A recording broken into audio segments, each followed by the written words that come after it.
So you can't be lean, strong, and natural. I disagree with that. Well, we're going to find out today, actually. We're going to talk about this in the form of an Ask Jeff question. This is coming from Timothy Dubnik 44.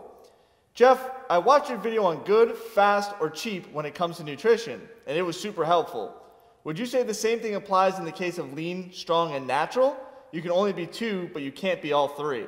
Well, first of all, to go back to what he was talking about with the nutrition, there was a video I made talking about good, fast, and cheap, and you can only have two of the three. In other words, if you want to have good food, then you can only get one of the other two options. You could either make it fast by, let's say what I do, ordering out at the catering department in large quantities, but it's not going to be cheap. Or it could be cheap and good, but it's not going to be fast because you're going to have to prepare all that food for yourself. So you only get two of those choices ever. But is it the same scenario when we're talking about being lean, strong, and natural? It's not the same scenario here, guys, because I believe all three of these can be achieved at the same time. Just like I said. Just like you said. You're always right, Jesse. You're always man. right. But if you add a fourth element into this, then I believe it's not achievable. Okay, what's and that would be fast. Okay. If you want all three of those things and you want them fast, then no, it's not in the cards. However, if you're willing to allow the time, Jesse, as you have, then of course you can have all three. But let's talk about you as a perfect example here. Okay. All right. You certainly have built your strength up. Yeah, for sure. You've gotten yourself to a 515? 515 deadlift. 515-pound deadlift. Good to go. Thank you. Now, you've got yourself here also looking pretty damn lean. Yeah. Now, I'm going to question the lighting there. It looks a little bit, a little favorable. I think my abs look good in any lighting. It looks like you're on the set of Tron, for crying out loud. I don't know what that's about. But meanwhile, you haven't had to sacrifice your leanness to any appreciable degree in the pursuit of that strength. No. Right?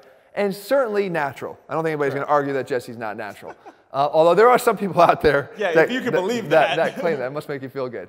So now, here we are. We've got all three, even in the example of Jesse himself. Yeah. However, I do think that you're going to have to sacrifice time in order to do that. Well, think about how long it took me to get there. Right. So Jesse, we've showcased here. It's been like a 5-year journey, although there's been starts and stops. Yes. Jesse losing interest or picking up interest, but he's been on a pretty consistent flow here now for probably, what, the last year or so? Yeah, it's a year and a half maybe. So if you're willing to put in that time, then I think these are all achievable. However, we do know that if you wanted to, let's say, pursue strength and maximum strength, there's a lot of research out there that gaining more body fat is going to allow you to start to experience more of those strength levels. Okay. Interestingly and ironically, through increased lean body mass that comes with those increases in body fat levels. But if we look back at your scenario again, I have to question maybe the desire to pursue that road at the expense of leanness in this case. Right. Because you're looking at, what do you weigh, 155? About 155, yeah. So this is about a 3.3 times body weight deadlift. 3.3 times body weight deadlift. In any shape or form, that is a strong person. That is a very strong deadlift.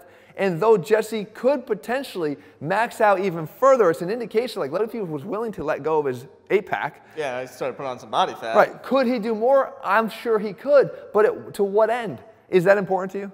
What, top end strength? No. Do you want? Well, how strong do you want to be? I mean what if it's possible to be 4 times body weight? I mean, that'd be nice, but it's not my goal. So what is important to you at this point then? Why is leanness? This is a very individual question. I'm asking you guys the same thing. Why does leanness matter to you?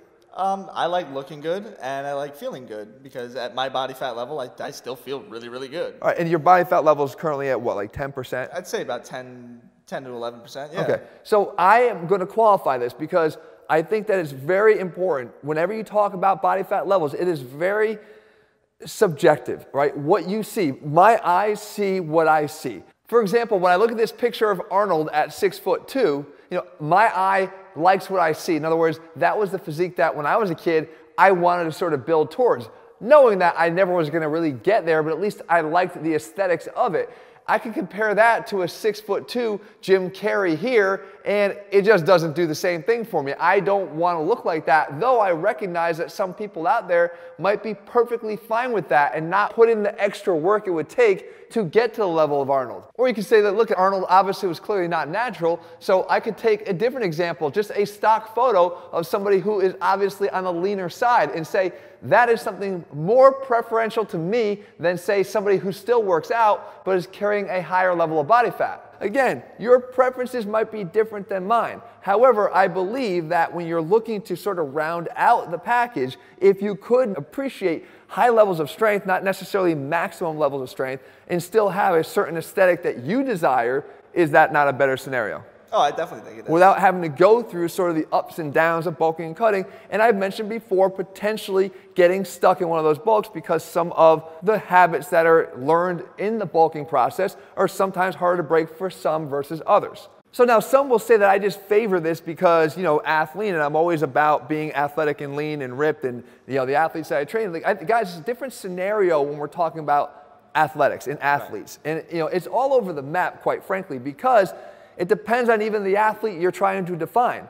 Certain athletes are required or even naturally selected by their sport to be at a certain level of body fat. Sumo wrestlers. There's a perfect example. Sumo wrestlers, if you're going to be 5% body fat, you're probably not going to do too well in that sport. On the contrary, if you're a distance runner, a marathon runner, you likely are going to see guys that are a lot leaner, even sprinters, a lot leaner in their body fat levels than guys who are going to carry a lot more body fat. So what happens is the level of body fat you carry as an athlete should always be determined by whether or not it becomes detrimental to your performance. So if your sport requires more strength, and we know that higher body fat levels tend to help people to reach their maximum levels of strength, then by all means, you would want to increase your levels of body fat, but only to the degree that they don't become an impairment to your ability to perform. Right. If at some point they impaired your ability to perform, then they're no longer serving you, even if they're increasing one element of your overall performance, which is strength. Right, because that can hinder your athleticism. Right, and we have so many examples of people that sort of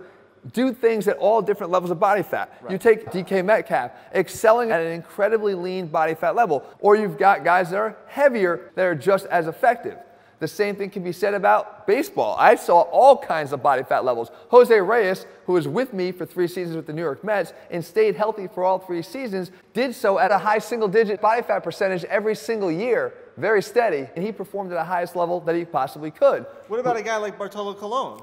Well, there's your exception. You got a guy like Bartolo Colon who was dominating at his position, or even a David Wells, who's a heavy guy, who was dominating his position, and they certainly weren't the prototypical lean athlete. Right. So you can't really define, when you're around athletes and you're training them like I do, you don't really find a prototypical body fat for an athlete or one that's required. You just know that based on the position they play or the sport that they play, there tends to be a certain guideline for where they should be in to perform at that level without sacrificing some of the other elements. Right. Right. Now, when we come back, though, to your scenario here, where you're talking about the ability of strength that you've been able to achieve, my biggest argument is, before you start jumping to the fast route, thinking that increasing your body fat levels is what's important here in order to experience these better strength gains, I'm not even talking about max strength gains, but improved strength gains, stick with where you're at right now and actually put in the work. Yeah. Because you never had to sacrifice your abs in this process. No, I never increased my body fat percentage from where it is,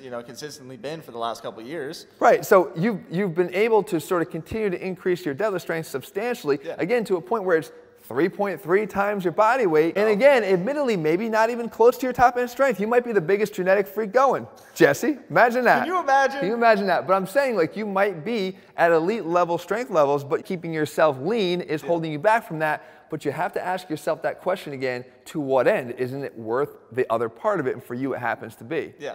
Can you possibly be lean, strong, and natural? My answer is very clearly, yes, you can, as long as you're willing to take that time factor out of the equation, maximize your capabilities and your capacity within the comfortable level of body fat that you are, and then sort of forgo potentially some of the maximum levels of output in terms of strength because you're more pleased with the total picture. Right. And again, never sacrificing your natural status in the first place, because that's something I think that we always preach here is incredibly important. And speaking of important, guys, if you're looking for a video that's going to help you to get lean, if that is what you desire, the No BS Way to Get Lean is one of the most helpful videos that you will find here on YouTube to do exactly that. Guys, if you're looking for a step-by-step plan, you can head to ATHLEAN-X.com and also click subscribe, turn on your notifications so you never miss a new video when we put one out. All right, guys, see you soon.